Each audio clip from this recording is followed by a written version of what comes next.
Right now, we're sitting at a villa in Sanur, Bali. A gated entrance, a pool a couple of steps away, and a quiet street. It's all very calm.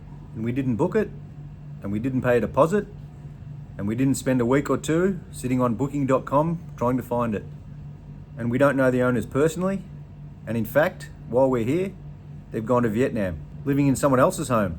And at the same time, we've got some lovely people from Panama in our own apartment back in Melbourne, sleeping in our bed, making coffee in our kitchen. Let that sit. 3 homes, 3 countries, all occupied. And none of us are paying a single dollar in accommodation. No nightly rates, no hidden taxes. So how does that even work, you ask? It sounds complicated, I know, but it's not. We decided to go to Bali. We sent 5 messages one day, and the next day we secured 2 Bali villas. That's all we did. We sent 5 polite messages, simply asking if we could stay at their villa or not. That's it. And suddenly we're going to Bali. And suddenly, Australia, Panama, Indonesia and Vietnam are all connected. Different time zones, different travel plans, and it all came together faster than most hotel bookings we've made. And here's the surprising part. None of us are directly swapping homes. The owners here aren't coming to Australia. The people from Panama are not hosting us in Panama next month. We're not flying to Vietnam to complete some sort of loop. No triangle, no perfect calendar alignment. It's not a one-to-one trade. It's just a network. When most people hear about home exchange, they just picture it as a straight swap. You stay in ours, we stay in yours, and yes, that can happen. But most exchanges today don't rely on matching calendars. They run on a shared points system. The owners of this villa are currently using their guest points in Vietnam, and we're using our points here from Australia, and the couple from Panama are using their points in our apartment back home in Melbourne. 3 separate trips, 1 connected system. And it's all managed through home exchange. 1 platform and hundreds of thousands of homes, all operating under the same structure, and that's what makes it flexible. So what exactly are guest points? Just think of them like internal travel credits. Every home on the platform is given a nightly point value, and that value is calculated by size, location, amenities, and demand. So when someone stays in your home, you get points. And when you stay in someone else's home, you use those points. No money changes hands between the members. Just points moving within the platform. So when the couple from Panama stay with us, we earn points. And when we stay here in Bali, we use points. And the owners here are doing the same thing in Vietnam. That's why no calendars need to align. And once you understand this, the whole system clicks into place. And what made this villa happen, like I said, was 5 simple messages. No contracts, not weeks of negotiation, just 5 simple messages. We said we love your place, told them a little bit about ourselves, and asked them if the dates were available that we wanted. That's it. Then we received a message back the next day saying those dates were available. Then we just clarified the details, how many guests are going to stay over in Bali, how many points, length of stay, no surprises at all very straightforward. And then the final message we get was pre-approval from these guys over in Indonesia, and then we finalise at our end. We get details on the address, how to pick up the keys, little things like that, and some more personal contact information, and that was it.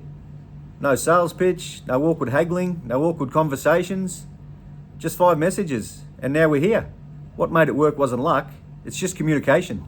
When the couple from Panama messaged us back in October, asking to stay for a couple of weeks, they didn't just send a booking request. They introduced themselves, shared a bit of information about themselves, and shared their plans with us. Again, we just had a simple conversation. At some point, it just stops being, there's a stranger in my home. They're just normal people. That's where the trust starts, and that's what happened here. We didn't just agree on dates, we talked about their actual trip. And when someone shares their home with you, you feel the responsibility. And when you respond thoughtfully, they feel that too. Once both sides feel comfortable, it moves very quickly. No suspicion, no tension, just clarity.